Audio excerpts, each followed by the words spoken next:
is the Grants and Program Officer at the American Bar Foundation. The American Bar Foundation is located in Chicago, Illinois, for those that aren't aware of what the foundation does. They are an interdisciplinary organization. They're one of our, I would say, top partners in the space of interdisciplinary law and society. They seek to expand knowledge and advance justice through empirical research on law, legal processes, and legal institutions. If you haven't had a chance to check out there are many different projects that are going on, as well as the different fellowships. I do recommend you go check out their website. And Anne's going to talk about a couple of the fellowship opportunities today. Rebecca Sandifer is a professor at the T. Denny Sanford School of Social and Family Dynamics at Arizona State University. It's a mouthful. Becky's the current editor of LSR, if you didn't know, and she's also a recent recipient of the MacArthur Genius Award for her research on access to justice issues.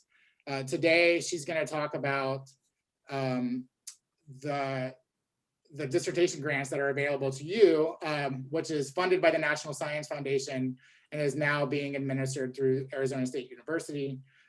And finally, but not least, Daniela Sarnoff is the Director of International Dissertation Research Fellowship Program at the Social Science Research Council, which is based in New York City. She holds a PhD in European history. And prior to joining SSRC, she taught at Xavier University, Fordham University, and New York University. And she's going to speak about some of the funding opportunities available to you through the SSRC. So thanks all three of you for joining us today. And I'm gonna shut up now and let you take over. So we're gonna go in alphabetical order. Anne will go first, then Becky, and then Daniela.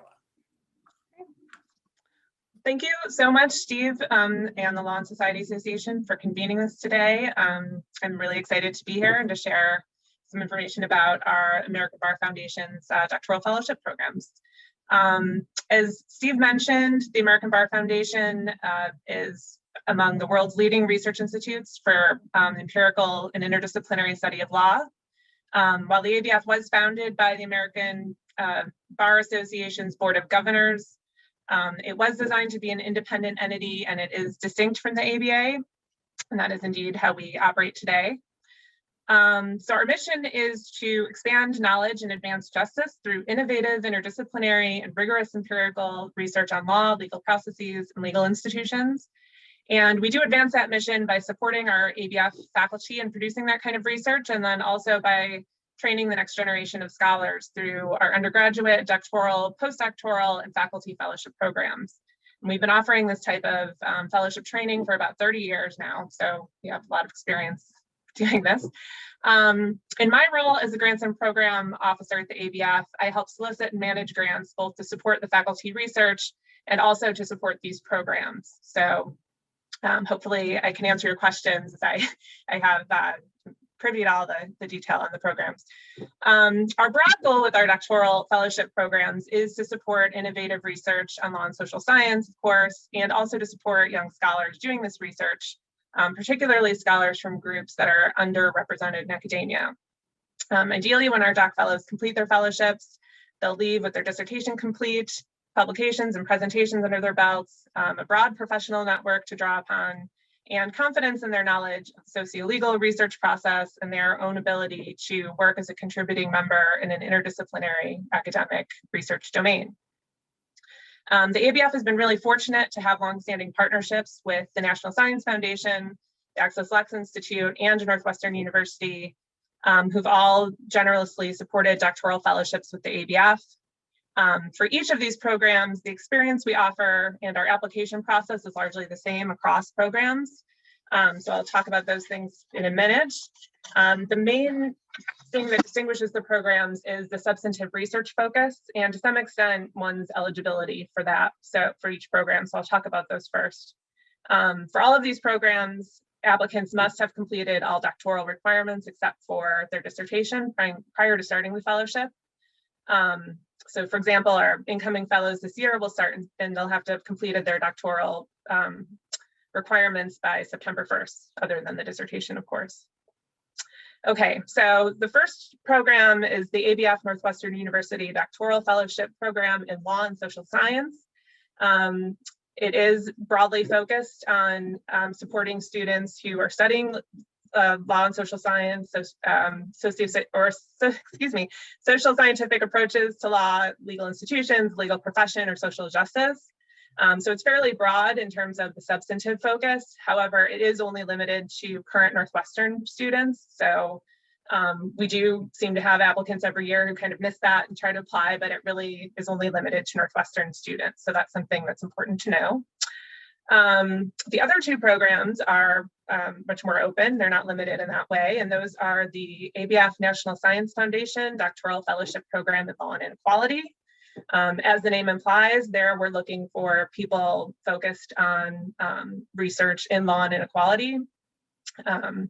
But they can be coming from any social science departments, anthropology, econ, geography, history, political science, psychology, sociology, as well as interdisciplinary programs.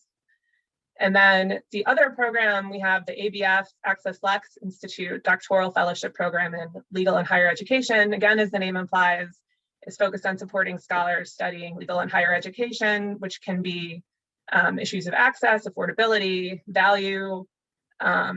It can look at diversity in legal education or the profession, thinking about the bar exam, graduate professional school finance, any of those sorts of topics. And for that program, we do give priority also to students from law schools and universities that are outside of the conventionally elite producers of research faculty. So that's another consideration that we value for that program beyond just the substantive interest. And for that program also, we consider candidates who are up for LLM degrees, SJDs, in addition to working on their PhD. So typically each year we pick one student from each of these programs. So we'll have 3 doctoral fellows coming in, one from each of these programs. But that is always dependent on grant funding. So it can change year to year. But once all of these people are selected and they come in, the experience and the benefits is pretty consistent across programs. So I'm going to speak a little bit about what that experience is like. And it's pretty much the same, other than people having different kind of substantive research focus. The experience and benefits we offer is pretty consistent intentionally. So this program is really, our doctoral fellowship program is really designed to give fellows the time they need to focus on their individual research projects in an intellectually rigorous, nurturing, interdisciplinary environment without distractions a PhD student would normally have, such as heavy teaching load or other onerous administrative requirements. We do offer a term of up to 2 years, or really up to 2 years at the student's election. Beginning in September, we provide an annual stipend and a modest research allowance to support the work. And by offering 2 years, we're really hoping that the fellows can spend the first year really focused on their research without worrying about job market demands and just focusing on their dissertation and their work. Our fellowship programs are in residence. So we welcome people to come to Chicago, which usually is a lovely place, maybe not the last month or so, but typically it's a lovely place to be. Our offices are in the Northwestern Law School building, which is down near the Magnificent Mile for people that are familiar. And it's just across from Lake Michigan. We have a lovely view of Navy Pier Ferris wheel. So again, typically, especially moving in September, it's a nice place to be. And we do offer some relocation expense reimbursement to help with those costs. And obviously this year has been a different year. Our fellows we've not been gathering as we normally would. Some people have asked if we're planning to return to having an in-residence fellowship, and we are. We're eager to get back to being in person. We really value having the fellows immersed in our vibrant collegial interdisciplinary community. There's so many benefits for scholarly development, mentoring, networking, and other unique professional opportunities that are just hard to, not the same on Zoom as we know. So when people come and participate in our community, they're assigned a internal faculty member who helps them, discover different academic and professional development opportunities, offers feedback on their research, of course, provides career counseling. Our broader faculty really view the fellows that come in as colleagues. They take the mentorship role seriously, but they look to them in discussions of research and, and value their ideas the same as any, as a partner.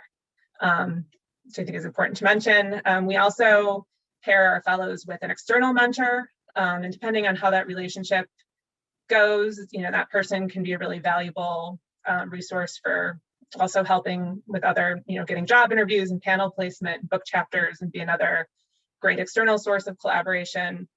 All of our fellowship holders participate in all of our regular events where they're, in the mix with other senior research faculty.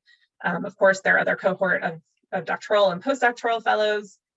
We often have visiting scholars around and external seminar speakers, including we have a weekly colloquium, a speaker series that features presentations of works in progress by eminent scholars from around the country, representing a variety of law and social science subfields. And these events draw not only our ABF faculty, but also other interdisciplinary law and social science scholars from around the Chicago area, from DePaul, Northwestern, University of Chicago, Loyola. And it's a great opportunity for fellows to attend, ask questions. They can, network with the other scholars who are at these speaker series. They can also often meet separately with the scholar as a group and, ask some further questions or maybe questions they didn't want to ask in front of the big group. So those are a really kind of a cool opportunity that, again, we've been doing it on Zoom, but in residence, it's, you can get coffee or, it's just kind of a little bit more informal and different to connect in person. And also, given our faculty relationship with Northwestern, since we have several joint appointees of our faculty with Northwestern, our fellows also have access to the Northwestern Legal Studies Network, where they can participate in reading and writing groups and in workshops with colleagues at Northwestern and those students. So that's another way to kind of broaden your network while you're here. And of course, we do have the cohort of other doc fellows and postdocs at the ABF. We also typically have social scientists that are on staff and other kind of young emerging scholars in this area. And those folks do have regular meetings, sometimes with faculty, where they're sharing their works in progress and getting feedback, where they, share their cover letters and do mock interviews and job talks, and the faculty participate in those things as well. And our past participants have said, these opportunities to collaborate and, especially with interdisciplinary, again, with students who might be, giving you feedback from anthropology and you're in sociology, and just getting that different point of view has been really valuable and has been an important collaboration that they take with them as they move on in their career. One other thing that's been really fun for our fellows similarly is we offer a unique training opportunity to be part of the editorial team for the ABF's Journal on Law and Social Inquiry. In the second year of the fellowship, our fellows can serve as associate editors on the journal. And several of our fellows have told us that this has been one of the highlights of their experience, because they really get to see what a peer-reviewed journal, how it operates, how articles are selected, and it's helped them frame and get their articles accepted, because they kind of know how it works when they're pitching articles. So that's another interesting thing about our program. And I think, and then obviously too, we have the administrative support when we're in the office. You'll have office support. We have access to area libraries. I can help with grants. We have a communications team that can help promote your work. So that's another benefit too. And then really by the end of the fellowship, our fellows, have had time to focus on their work.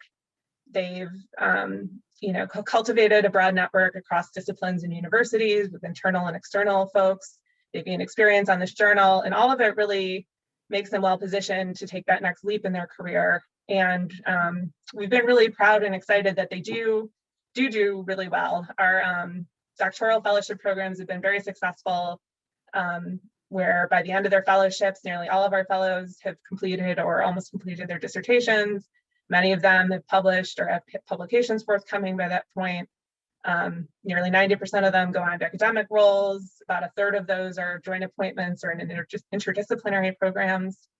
And often, we're excited because they want to stay in touch with us too. They come back as visiting scholars. They recommend their students for fellowships like this. We've been starting to do alumni conferences in the summer for our former fellows, where they've come back and done some more like works in progress kinds of workshops, and also, you know, gained some professional development about grants and publishing. And it keeps them connected to us and to each other and growing the field, which we're always excited about. So if all of that sounds good to you, and I'm hoping that it does, I'll talk really briefly about our application process and timeline. So I invite you to check back on our website. I'll post the link to the website that starts, let's see, and back in the fall, we usually post the fellowships available. And these will be the fellowships for 2021-22 academic year. Occasionally, the position we also show is contingent on funding if we're, you know, have applied for a renewal of a grant and don't know yet. So sometimes you'll see that on those. But our applications are usually due in mid-January.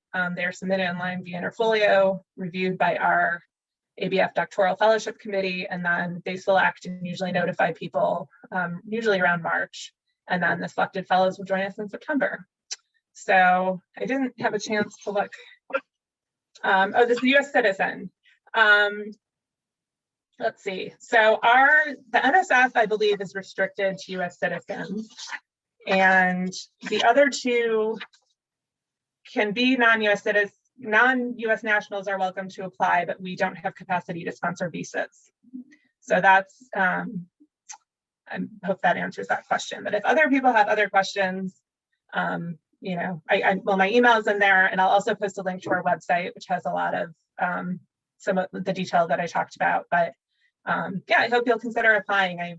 It's especially when we're in person, even when we're not. It's been a fun place to be. So, but thank you. Thanks again.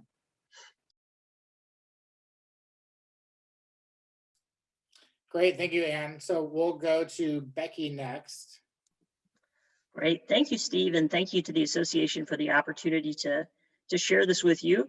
I just want to say, if any of the work that you're doing intersects with some of the programs that Anne was describing at the ABF, I really encourage you to investigate those and to apply.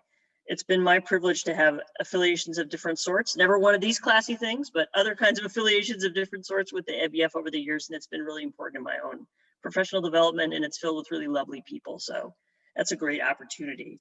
I'm going to talk about a lot of what Anne was talking about were fellowships that give you a whole bunch of time. And I'm going to talk about a fellowship that gives you direct support for your research. Where is the thing that makes this go? There we go. So this is the Law and Science Dissertation Grant Program, which is funded by the National Science Foundation and currently administered by Arizona State University. So most of the divisions of NSF, sociology, political science, law and social science, which is now called Law and Science, had dissertation improvement grant programs, they were called. So you could get up to $20,000 to collect data, to travel if you needed to, that kind of thing. And the NSF decided that it was more efficient to farm those out to external processors, essentially.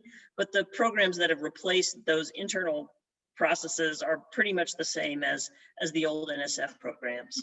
So this is for folks who are doing law and social science or law and science who are pursuing doctoral dissertation research.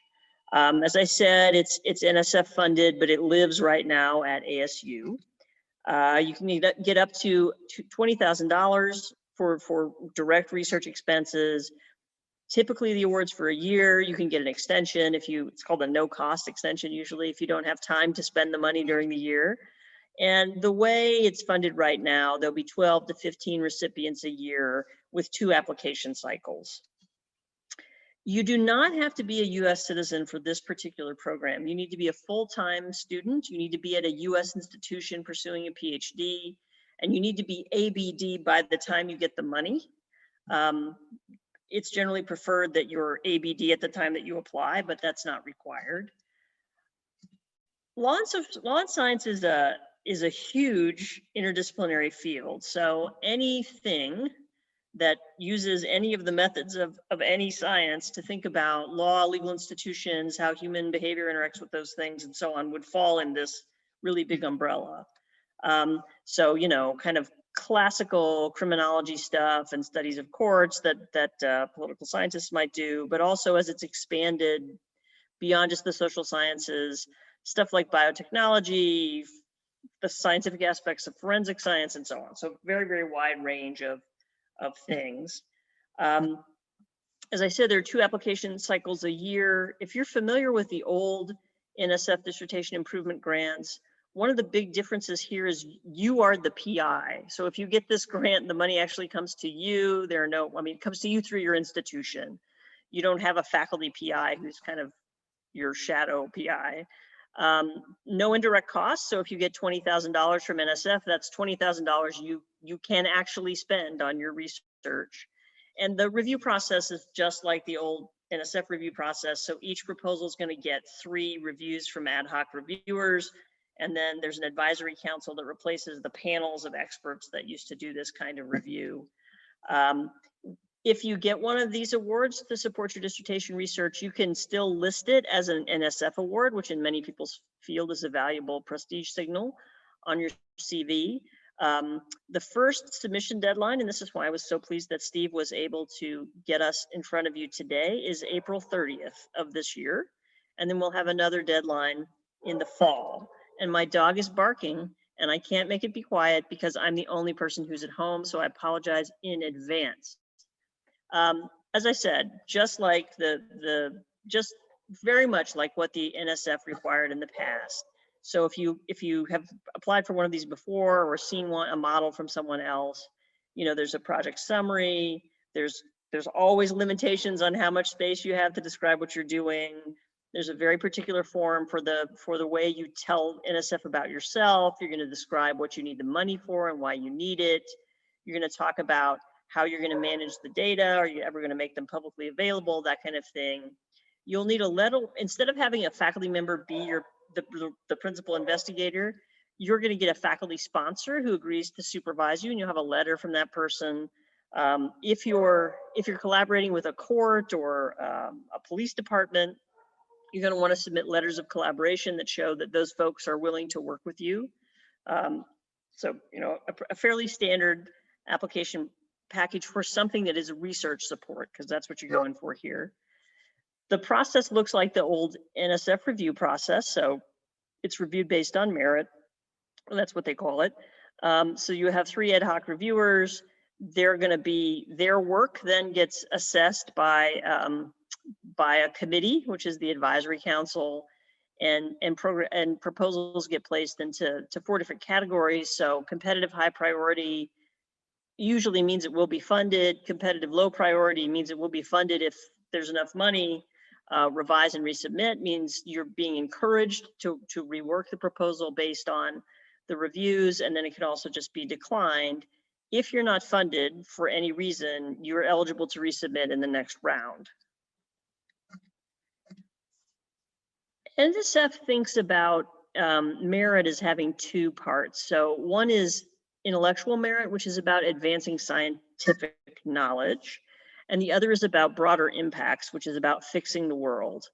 And having reviewed a lot of these, it's really important that you identify, you know, you speak to both of these criteria, the how is scholarship going to be better because of what you're doing, but also how is the world going to be better because of what you're doing, and that you keep those 2 things separate.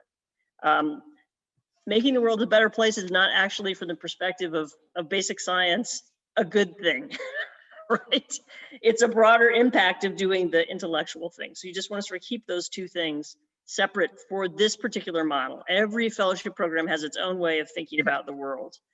And then of course, we're looking for this, the NSF is looking for the same kinds of things that, that other programs are looking for. So they love creativity. They love ideas that look like they're going to change the way we think about something or the way we do something. They want plans that are well organized, that make sense. They want to know that the people who are involved in this project can do it, both because those people have the necessary skills and capabilities, but because they also have access to the necessary resources to do what they propose to do. I just want to give you some helpful hints for any kind of grant proposal. This is not particular to dissertation grants. It's not particular to NSF. So one of them is that funders, whoever they are, the National Science Foundation, a private foundation, have particular criteria. They're trying to support certain kinds of work. And you always want to keep that in mind, because what you're trying to do is convince them that your stuff furthers their goals in the world and is really cool. So what is it they want? You want to tell them a story about how what you do is what they want. All of these things are reviewed by human beings, and those human beings are exactly like you in a number of ways. So one is they have a lot of stuff going on, and they do not like it when people waste their time or are not respectful of that time. So if, don't submit things with lots of typos, like have them proofread. If the application says you get 10 single space pages, don't go over 10 single space pages, but also don't go substantially under 10 single space pages. Like, try to make it fit in the space that you're told to fit in. And then this particular program is interdisciplinary, which means, let's say you're a political scientist or an anthropologist, at least one of the people who's commenting on your proposal will be a political scientist or an anthropologist, but they might not all be. And so you want to avoid any kind of technical jargon that makes sense only in one little world, but is totally confusing to someone in another discipline.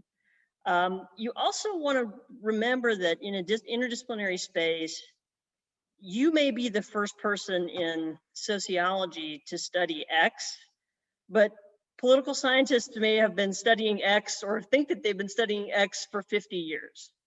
And so you want to be really careful about making claims like no one has ever done X, because other people may have done it. You want to frame your claims in ways that recognize that other people and other disciplines may have work that's relevant to your own. And because you're being interdisciplinary, you can think really broadly about what methods you would use, what theories would apply, and so on. You want to construct a story about the research that you do that is tight and makes sense. So you want to make it clear to whoever's reading this proposal that the reason you're doing a survey, or the reason you're doing focus groups, or the reason you're looking in archives is because that's what you have to do to answer your specific research question. You want to lay that out really clearly.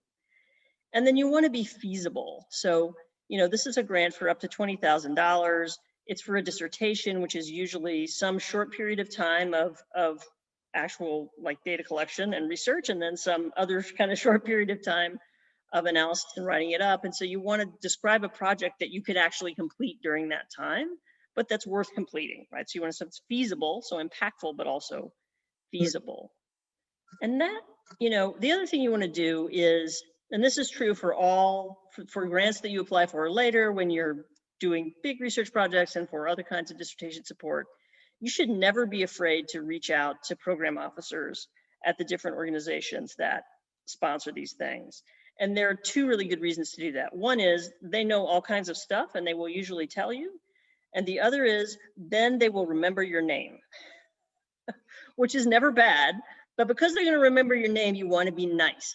So you want to treat them respectfully. You don't want to be demanding. You don't want to be whiny, right? You want to have them remember you and have that contact be a really positive experience.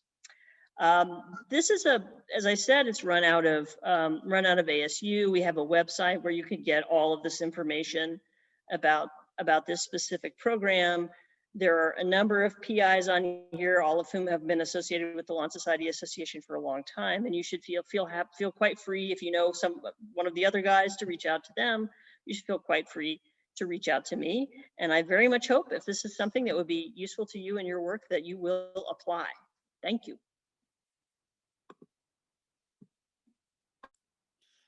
Thank you, Becky. All right, our last panelist is Daniela. I'll turn it over to you. Hello, all. So let me start by saying I think there's a great deal of overlap between our program and what Becky just talked about. So that's, I don't know, either good or bad or neutral or whatever. So, so even if some of my quasi advice, like watch out for disciplinary jargon, is repetitive, it also means, oh, enough people are saying it, they really mean it. So just putting that out there as a start. So really, for dissertation research supported SSRC, the International Dissertation Research Fellowship, IDRF, is really it at the moment. But I will, at the end, just mention two programs that I think folks in Law and Society programs might be interested in. I'll just mention the names. One is Anxieties of Democracy, about sort of the institutional structures of core democracy, and whether they can sustain democracy. And just the other quickly, it's called Just Tech, that looks at sort of the power, justice, and public impact as it intersects with technology. I know that program specifically is launching a fellowship program, but in any case, I mean, I guess this is just SSRC info for you that might be of interest. So I'm just going to go over a little bit of the overview and mandate of the program, basic eligibility aspects. We'll try to address some of the questions that have come up already, and then a bit of application info. So the Mellon IDRF, and so that keys you in that our funder is the Mellon Foundation, who is really mostly arts and humanities funder. So just in terms of thinking about again, I think a number of folks said of thinking about what it is that's being sought here by a funder, if you will. And I'll mention a little more about that. We've been supported by them for 22 years. And the program is really about nurturing the next generation of scholars in the humanities and social sciences, pursuing research that advances knowledge on non-US or US indigenous cultures and societies. It is grounded in site-specific research, bracketing pandemic for the moment on that. So it's fieldwork, archival, manuscript collections, data collection, just trying to get the range of disciplinary methods there. That's not obviously exhaustive list. It is for those in PhD programs only. So I mentioned, Steve, like if you're just in, for lack of knowledge, I've called a straight ahead law program or something, you're not eligible. So maybe that's the worst thing I'll say to you. But obviously PhDs in law and society, interdisciplinary programs, any discipline in the humanities and social sciences that intersects thematically, of course, with law that you might all be working with would be relevant. And of course, we have funded people in PhD programs in those in those areas. Some brass tacks about the program. We are currently funded for 60 fellowships a year of approximately $23,000. You don't apply with a budget, but that gives you, I mean, understandably, people are interested in the money aspect. So that's not a guaranteed minimum or maximum. We have funded people for less. It depends on what other kind of funding they have, trying to spread the love, but we've also funded people for more when we are their sole funder, and it costs different things to go to different places. We fund people for 6 to 12 months of research, so we won't fund you for less than 6 months. We won't fund you for more than 12 months. And some of it is a little, and how much of that has to be outside the United States is a little bit dependent on disciplines, and I'm not going to go into that here, but all of that information is available. But in any case, no matter what your discipline, you're applying for 6 to 12 months of site-specific research. We just know that even within international topics, you might have a research site that is in the United States. And of course, as I mentioned, if you work on US indigenous cultures, you're eligible. What I would be speaking about here is really the 2022 fellowship, and that application will become live on our website in August. The application would be due in November of this year, and the earliest you could start your 6 to 12 months of research would be July of 2022. And it's envisioned here as 6 to 12 months of continuous research. Everyone would have to be done by December 2023. It always feels weird to name dates this far out, but there you go. And our fellowship also includes an interdisciplinary workshop upon the completion of your idea of funded research that's separate from the award. That's a different pot of money, if you will. So that has nothing to do with your award amount. For eligibility, it says graduate students pursuing a PhD in the humanities or social science, regardless of citizenship. You do not need to be a US citizen, but you need to be at a PhD program at a US institution. You have to have completed, sorry, I'm gesturing when it connects to what Becky had said. You have to have completed all PhD requirements except the dissertation by the time the fellowship begins. So yes, before we give you money as well, but you don't need to be so before at the time you're applying, right? We understand you're applying many months before you would go, so you don't need to be ABD when you apply or while you're waiting. But yeah, essentially before we send you any money, you need to be ABD. Obviously it's called the International Dissertation Research Fellowship, and part of that, as I said already, does support U.S. Indigenous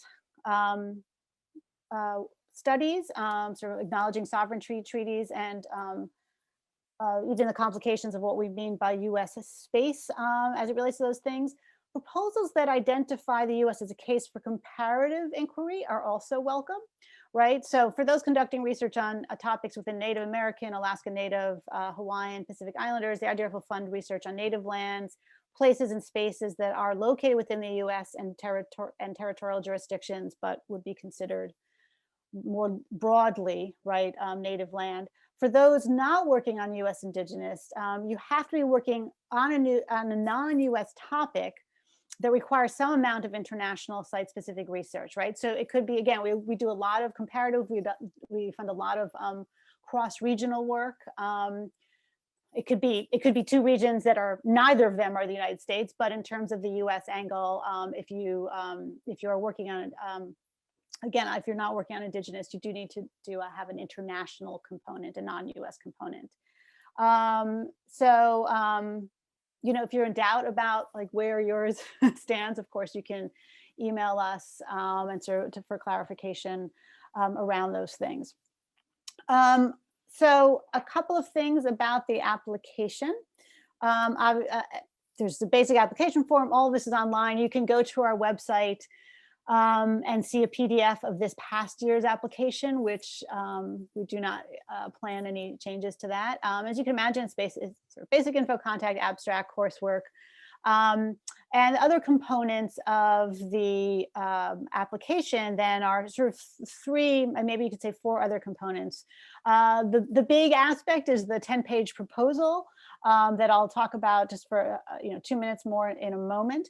We have something called a research relevance section, which in many ways is the channeling the Mellon Foundation's interest. So just to give you a sense, we ask people, and these are short answer, how does your research engage with methods and approaches within your discipline? Pretty easy. How do other disciplinary approaches, concepts, debate inform your research, right? So that's asking you to take a bit of an intellectual or disciplinary step back, thinking about the interdisciplinary, thrust of the program. And then finally, a question that's, I'm not going to read word for word because it's long, but it's also asking you to think about the way in which your research engages with or promotes or examines humanistic conditions, right? Or I should say the human condition, sort of thinking about how your work connects to the humanities. I don't mean to imply in any way, because you do not need to be in the humanities. We have many, many folks who are not in the humanities. What we're simply looking for here, right, is sort of an engagement with a discipline and a disciplinary spectrum, if you're from the social sciences, that may be slightly different than your orientation, right? I can assure you that many people in the social sciences have answered this question and have gotten the fellowship, right? So again, sort of saying like, hey, we're tipping you off here, that there's a funder's interest in at least knowing that everybody, no matter what discipline they come from, has an understanding of humanistic knowledge with really a capacious definition of the humanities in this. So just those are the three research relevance questions. And then in addition, again, to that 10-page proposal, we have, as of this year, we have gotten rid of letters of recommendation. We did that in the hopes of, or an attempt to sort of mitigate against both implicit bias and some aspects of institutional gatekeeping. So we made the decision this past year to get rid of letters of recommendation, but we felt one thing that was helpful about that, so hopefully not the implicit bias or the gatekeeping, that was helpful though was a sort of humanizing aspect that often letters could provide that don't have quite a space in a 10-page more formalized professional project write-up. So this is, again, it's brief, it's 300 words, but just sort of giving people an opportunity to tell reviewers or sort of the way your personal background or your non-academic experiences, inform your perspective, or how, that you bring those perspectives to your proposed dissertation project, right? So that is what we have. If people are familiar with this in other iterations, that is what we have, but we do no longer have letters of recommendation. And then finally, we do have language evaluations. Obviously, nobody needs one for English, nobody needs one for their native language, and there's places to indicate your native language. But if you are going to use this language to do research in some capacity or the other at your research site, we want you to get a language evaluation. And then, as I said, there's a 10-page proposal. The bureaucrat in me has to say it's double spaced. And frankly, as Becky said, right, don't send more than 10 pages, don't send it single space, but don't send much less than 10 pages, right? If you send 6 pages and there's questions about, well, what about this and this methodology, and you had the space to do it and you didn't, it's like, well, right? So everyone knows 10 spaces, you're limited, you're gonna get in there what you can, so don't leave space unused to further shore up your argument about why you can do this, and also indeed why it needs to be funded, right? And I'm just going to say 2 little things. Where am I on time? I think I'm okay. I think I have 40 seconds.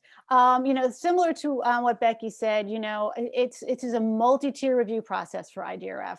Guaranteed, you will be reviewed by people outside your discipline and working outside your region. And they are doing this out of interest. I can assure you they're not doing it for the big bucks. Sort of bring them along, right? So that means, yes, watch out for jargon, write in clear, intelligible prose. Sometimes it's hard to recognize jargon, right? Because by the time you use it, you're like, this is how we speak, right? And of course, every profession has it, every discipline, every profession has it. So really the recommendation there, right, is have someone outside your discipline read it, right? And sometimes, as people are aware, words get used in different ways by different disciplines, and you can just sort of forget these sorts of things when you're deep in your work. So yes, adhere to guidelines, submit before the deadline, all those sorts of things, which I know you all know.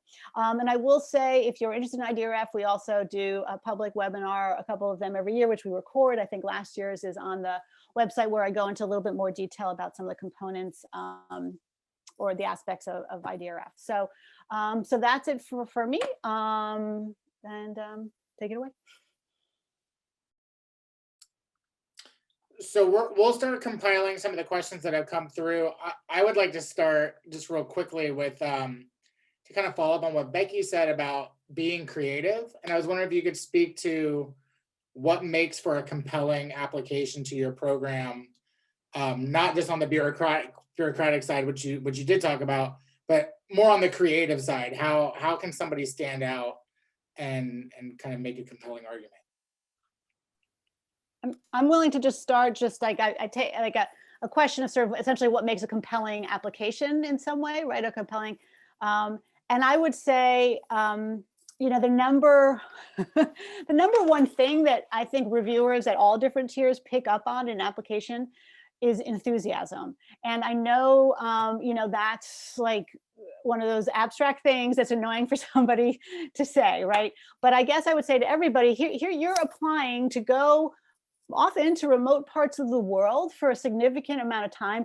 You feel it's important to do this. You feel it's essential to do this, right? And so while there's a way in which the academy be like, tamp it down, I'm not saying like be, wildly emotional. I'm not saying you need like tier. Well, luckily it's all, there's no hard copies anymore. But I mean, I think the enthusiasm, right, and the idea that like this is essential. You all need to know about this, can come across. And again, it's like, I know this goes to audience, it goes to tone, it's a complicated thing. I would say that's another reason to have someone read it. And I would say the compelling part, like, it doesn't mean you need to be, sometimes people, I'm like, I sometimes say, like, it doesn't mean you have to have some sort of cutesy intro or like start it off as a murder mystery, right? I'm not trying to say like those sorts of things, right? But just sort of, you have an opportunity, a 10-page proposal, to grab the reader, who again is doing this because they're deeply interested in like what is going on in this disciplinary spectrum,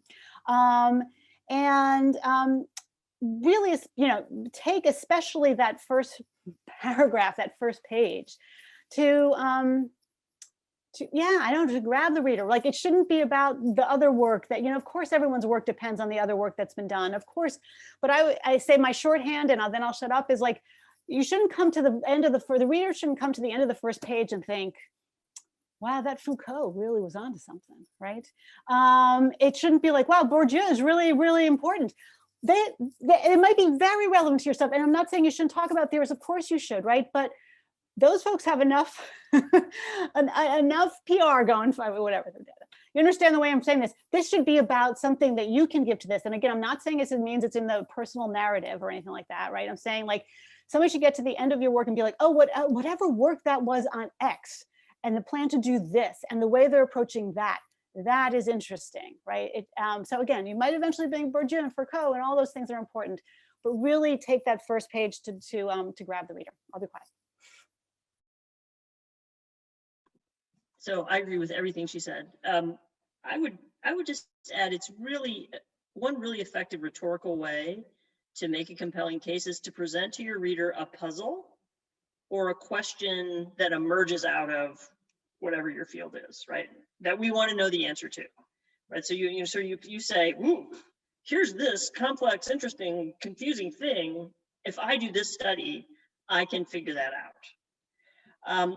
I think you want to be careful, and this is, I think, part of what Daniela was saying, to avoid, so I read lots of abstracts to journal articles and proposals that say they're either going to complicate something, drawing on the work of blah, blah, blah, I'm going to complicate it.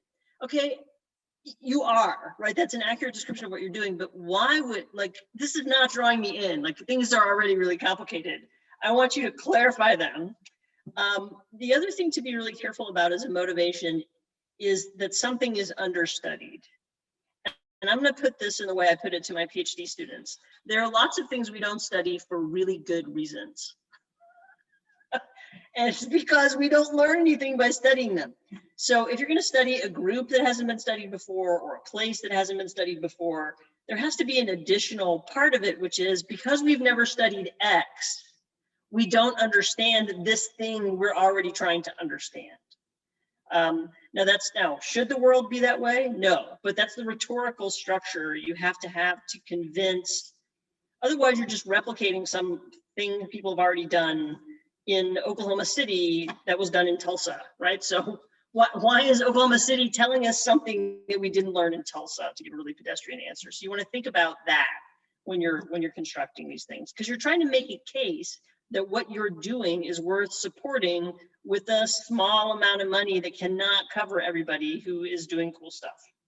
So you want to convince people that your cool stuff is like the really, really cool stuff that they should invest themselves in and make arguments about on these panels where people decide how to allocate this stuff.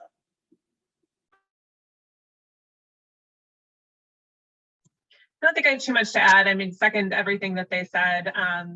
Everyone loves a really well-written, obviously it's important to, abandon jargon and to be, polishing your writing sample. We do read it in our case. And I think, for us, the fit is important. We can get a lot of really great scholars, but they aren't studying law and inequality, or they aren't studying the, legal and higher education. And that's just frustrating in that case for everybody if you have somebody who's doing great work, but just doesn't fit. And we're always prioritizing, diversity in the field as well. So we do have a diversity statement, and we encourage people to be really candid. It's the only way sometimes we know if somebody's, from a first generation college student, or has been in the military, or, something else that you might be bringing to academia. So we, hope that people will be candid in those documents too, that can help an application stand out for us as well. So there was, I know, and you kind of addressed this, some of you, about applying a second or third time for some of these things, and bureaucratically, it sounds like that's able to happen. I guess reading between the lines here, I think the question is, does it look bad to throw their name in the hat again and apply? And is there any consequence to doing so? The consequence to doing so is you have a better idea about what the program wants, and you're more likely to be able to respond to what they're looking for. I think there's no, having been on NSF panels, I've never noticed a bias against reapplication, because these are all people who are working in worlds where you're constantly revising and resubmitting things all the time. I mean, everybody knows it takes a lot of input to make good work. So I think, at least in my world, we're all cool with that. I agree too. We've had, candidates, it's always really competitive. We only take one person per program. So yeah, we're happy to review it again. Sometimes people get really close and there's someone else, who's a better fit that year. And then the next year they're the best fit. So yeah, we definitely encourage people to reapply. There's no penalty. I do have two. There's no downside. We certainly get people who are unsuccessful their first year, who are successful their second year. We've had reapplicants, I think, third year. I would say too, and maybe this applies, well, this is a question I'm putting out, I guess, for others. If you don't get it, please write to us and ask if there are any comments. There might not be comments. It depends on, well, it depends on individuals, how much people write, all sorts of things.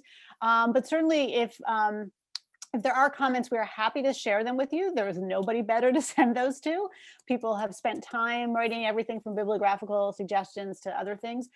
So do that. And then, of course, as my co-panelists have said, you have an even better sense of how to refine this. So you've gotten something out, whatever. You've gotten something out of the process, maybe even if you don't get it, but you can certainly reapply.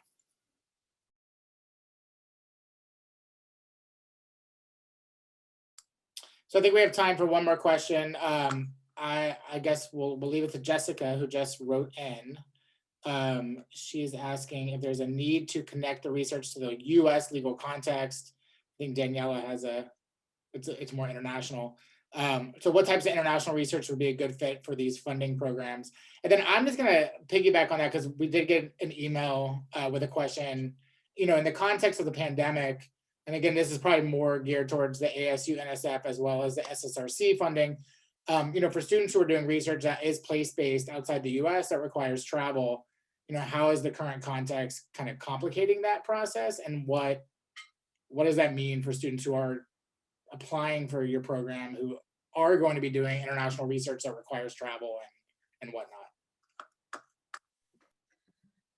Those are great questions. So from the perspective of ASU NSF, your research does not have to have a US focus, nor does it have to teach us about the US. We're fine learning about other parts of the world too.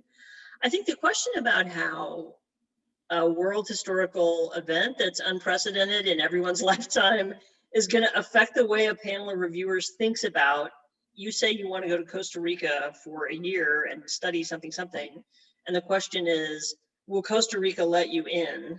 I think that's an issue of feasibility. And I honestly, I can promise you it would be taken into consideration in the discussion, but I don't know how that's going to be resolved at this point. And that practical landscape is changing all the time. So if we move to immunity passports and the whole world accepts them, then show your vaccination certificate, right? But it's just sort of hard to know how that's gonna play out. Daniela may be able to predict the future better than I can. Oh yeah, no, I've got it all down. So I would say for the folks who would be applying for this next year, I hope it's not naive. I'm sure it's naivete to say, well, if you wouldn't be starting your research until July 2022. Like if we're still under the same constraints as we are now, like I don't know what to say, right? So I guess we're moving ahead with that, blissfully imagining there's a future for international research, and whatever it is, the folks who get these will be the ones figuring out. Obviously, for the current year, we're allowing and funding much more remote-based research. That is, you're interviewing people who are elsewhere, you're doing it on Zoom, right? So we're doing that much more than we would have previously imagined. Going forward, I don't know, but obviously we want people, and we do have a number of people who are in a holding pattern because like, actually, I really do need to go to these places, right? And we are allowing that much more than we would ever have allowed. I don't know if I mean, the only other question I think that was out there a little bit was this question of like international, I mean, we have folks who work on, sort of different kinds of legal structures, comparing them across cultures or not, or especially I want to think like there's been a lot of work not outside the US, especially on indigenous land, right, in Latin America, and legal claims in indigenous land. I mean, so that, you know, whatever, we've had over 1,000 funded folks, but that's just like some of the first ones that come to mind. People who work on extractive industries, and so the legal aspects of that, but also even on copyright, on AI, those all have legal aspects to them that people work on, again, both comparatively with the US or also in their own international context. We've supported people doing international research as well. And I think in terms of the pandemic, you know, all of our faculty and everyone's had to adapt and make changes. I think our faculty, you know, likes brainstorming with people about how to be creative, or, you know, what things, you know, are there different data sets you can mine? Are there different things you can do? But, you know, people are understanding of that. But yeah, ours, you know, you're kind of working with your faculty and residents as we go. So we're not as asking up front as much what the full plan is. But we do have, yeah, our team's excited to brainstorm with people about how to adapt in our current world. Well, great. We're out of time, and I want to be cognizant of everyone's busy schedules. So thank you to the panelists for spending an hour with us to talk about your programs. This was very informative. Hopefully everyone knows who to reach out to. If you have additional questions, LSA will try to reach out to all the registrants with that information as well, in case you don't have their email addresses. And yeah, I look forward to more opportunities to connect with students on other topics in the future, and just keep an eye out. Have a good afternoon, everyone.